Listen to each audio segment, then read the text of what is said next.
en fait, on est à un moment particulier qui est la pleine lune. Ok. Donc, cette pleine lune, je ne vais pas m'étaler dessus, je ne suis pas astrologue. Moi, je suis très imagée, visuelle. Et donc, je vais l'appréhender autrement. C'est la pleine lune du Scorpion. Alors, le Scorpion, on dit toujours, oh là là, il en prend plein la figure. C'est un signe qui n'est pas facile. Et en réalité, le Scorpion, il est associé à l'âme. Parce que c'est celui qui a l'épreuve et qui en triomphe, fondamentalement. Le Scorpion est associé à l'étoile de Sirius, qui est l'étoile de l'initiation. Ça veut dire que chaque épreuve qui est donnée à l'être qui est lié au Scorpion, à cette énergie, c'est une énergie, une étincelle de dépassement. Donc, ce qu'on va appeler un stade différent. Le Scorpion, il va au fond de la boue vaseuse et puante, et à travers cela, par un mental de sagesse, donc il n'est pas le mental lié à la personnalité, mais il va se redresser pour faire appel à l'amour, à la lumière et à l'air, donc c'est le mental de sagesse, perceptif et au-delà, atmique. Il va aller chercher une lumière qui va venir trouver la réponse à sa problématique. Donc, dans les travaux d'Hercule, par exemple, Hercule va aller combattre une hydre qui se cache tout le temps. C'est une hydre qui a 9 têtes. Et on lui dit, donc, d'aller libérer l'homme à travers cette hydre. 9 têtes, 3 fois 3.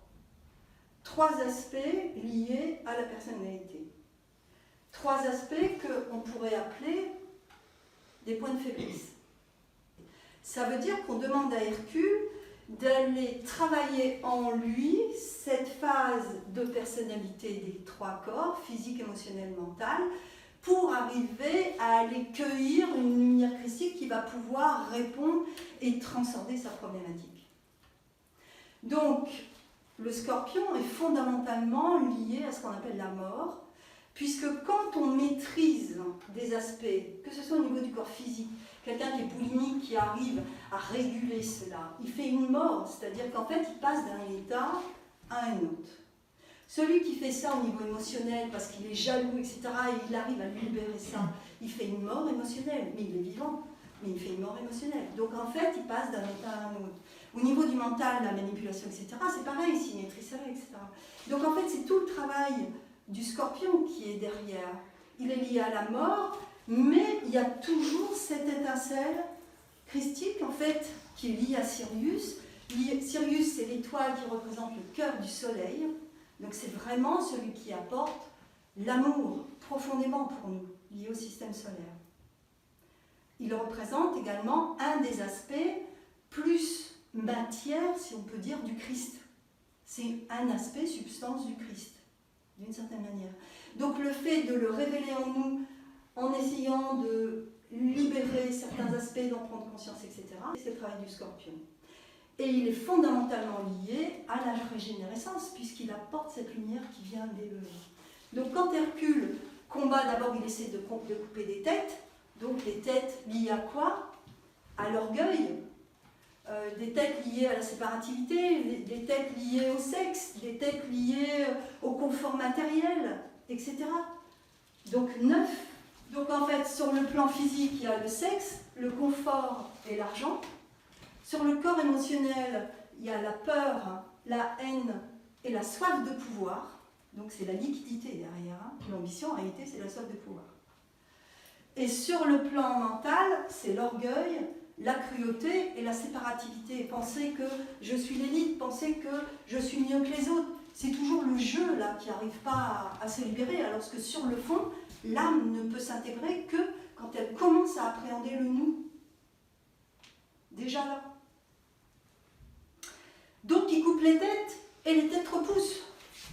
Et à un moment donné, le maître, son maître, lui dit « Sache que pour aller passer ton épreuve, nous nous élevons en nous agenouillant, nous conquérons en nous rendant, et nous gagnons en cédant. Alors, la loi fondamentale, c'est l'équilibre. Donc, il ne faut pas prendre à l'excès ce que je dis non plus. Mais ce sont les termes de mythologie ésotérique derrière. Ça veut dire que quelque part, à travers cette épreuve-là, Hercule que nous sommes, en tant qu'initié, qui va devenir initié en tout cas, eh bien en fait, le premier c'est l'humilité, le deuxième c'est le courage, et le troisième c'est le discernement, qui vont devenir. Et il va réussir à libérer son épreuve, donc à tuer l'hydre, mais il ne va pas la tuer en réalité. Il va l'aspirer à un plan vibratoire supérieur. Il se rappelle des phrases là, l'humilité, etc.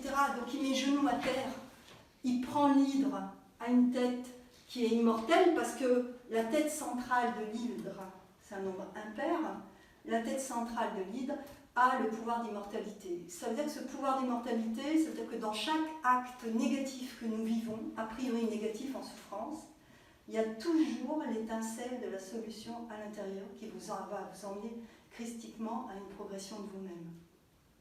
Donc il prend cette tête, il est à genoux, il prend cette tête, et il l'élève au ciel, à l'air et à la lumière.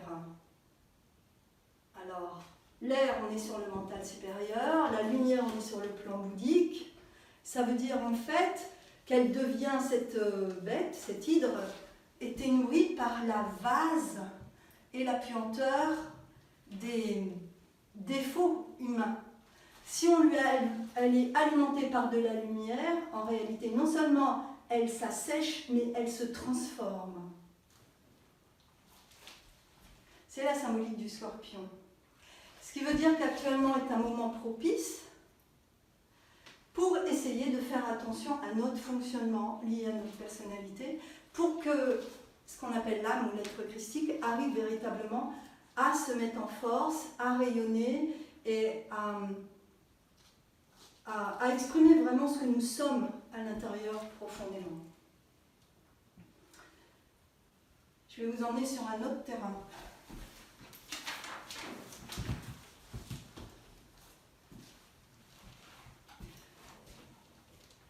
On peut supposer que, on dit souvent, il y a des phrases qui passent, qui ont été dites par Zarathustra, par le Bouddha, par Gandhi, par des êtres de sagesse, qui dit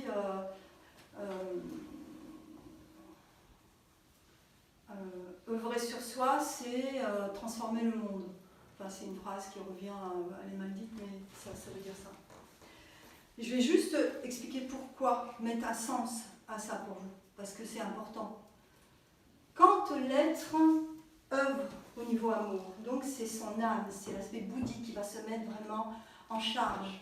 On est sur la fin karmique que j'ai expliquée.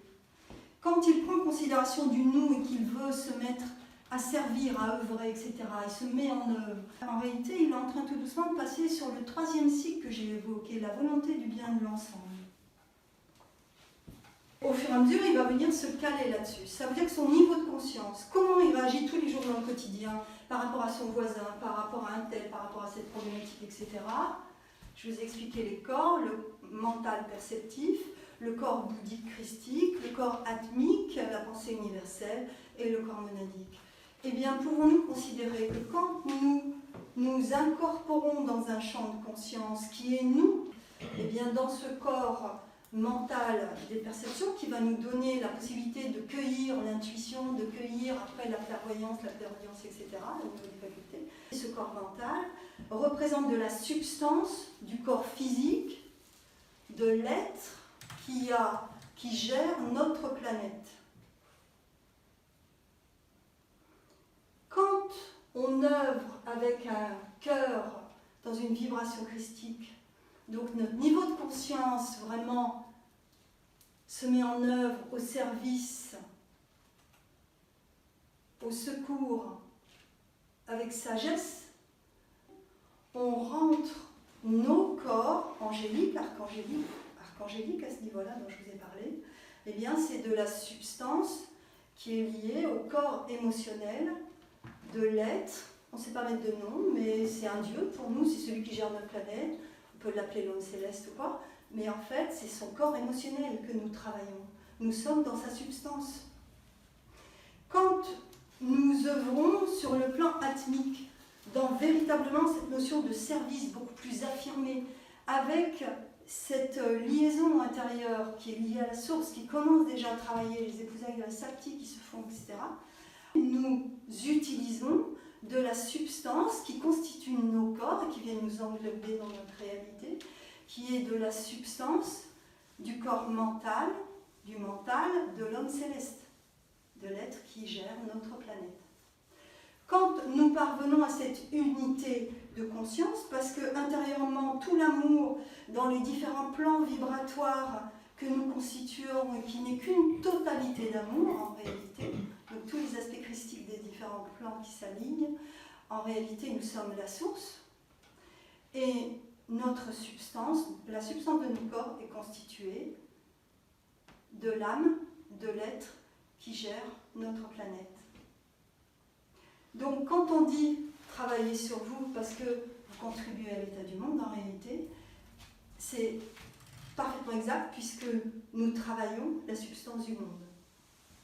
Et à ce titre-là, on peut dire qu'on travaille à l'âme universelle, qu'on pourrait appeler autrement, qu'on pourrait appeler Sambhala, qui est liée à une conscience cosmique d'amour, christique cosmique d'amour. La hiérarchie, elle, est liée à la conscience qui est liée au système solaire. Et je reviens à Sirius qui correspond au niveau planétaire. Au niveau solaire, on va avoir l'étoile polaire qui sert d'élément magnétique d'amour. Et au niveau cosmique, on va avoir Arcturus comme étoile qui va venir servir d'élément magnétique pour nous de réalisation dans cet alignement d'amour. Voilà. Donc, je reviens au scorpion. Le scorpion, il nettoie et il va aller chercher l'étincelle christique qui va lui servir à libérer sa problématique. Je vais aller, on est donc sur la fin de mois. Il y a une phase qui est de vent proche, donc je vais déborder, c'est le 12-12, qui en fait au niveau des fêtes païennes, des fêtes celtiques et au-delà de l'aspect chrétienté, en fait c'était la naissance du Christ, le 12-12.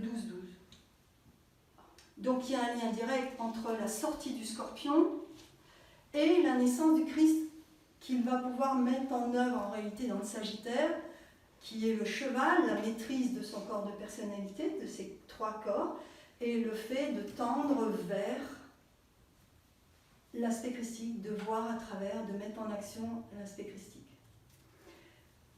12 jours, on arrive au 24 décembre, en tout cas on arrive sur cette zone-là, qui vont réenclencher 12 jours à nouveau. Et du 12 de ces derniers jours, je vais parler de la fête du cadeau. Donc on va dire le Père Noël, etc. Mais c'est le don de soi à travers l'amour, qui enclenche en fait une montée de fréquence vibratoire de l'être dans son épanouissement, sa libération, et qui vient le caler sur les grâces, puisque dans cette période-là, il y a 12 vierges qui arrivent et qui viennent apporter chaque jour un cadeau, un présent en présence de l'être. Donc ça veut dire que dans les contes et légendes, il y en a une qui apporte la nourriture, l'autre qui apporte la couverture, l'autre qui apporte l'encens. C'est le principe des rois mages. 3 fois 4. 4 c'est la matière, 3 l'esprit. Donc là on a le féminin sacré qui vient apporter les dons et les vertus. 12 vertus.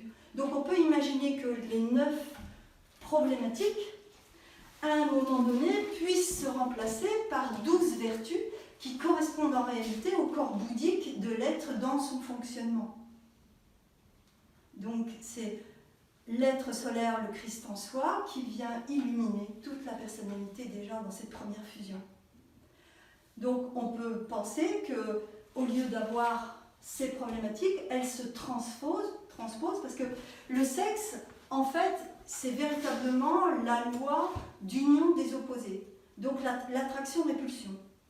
Donc en réalité, tout est sexe, à un certain niveau.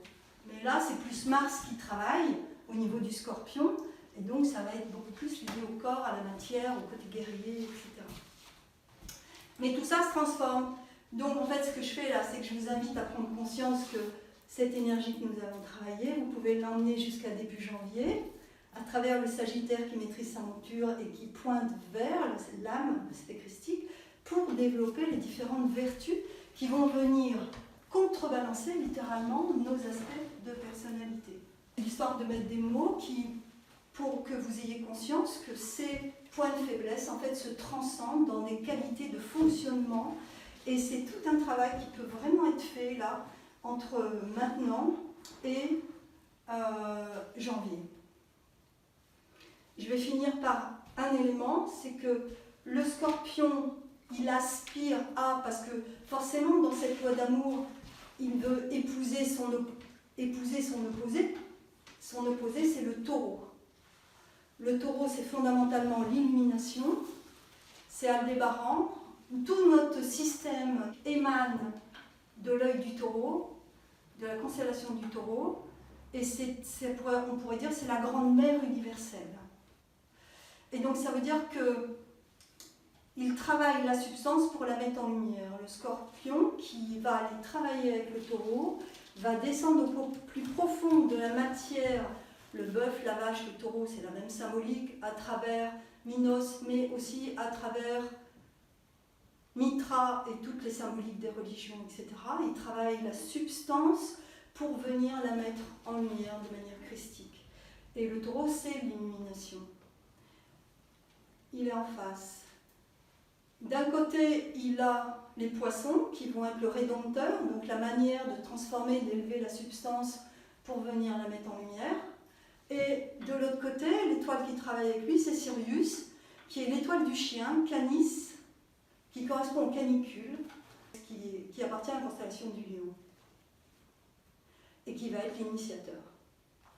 Donc on va se balancer entre l'inspiral et de l'avant, la mise en lumière christique et tout ça, mais tout ça c'est une poussée d'amour qui travaille à travers nous. Et on va travailler cette poussée d'amour. Voilà.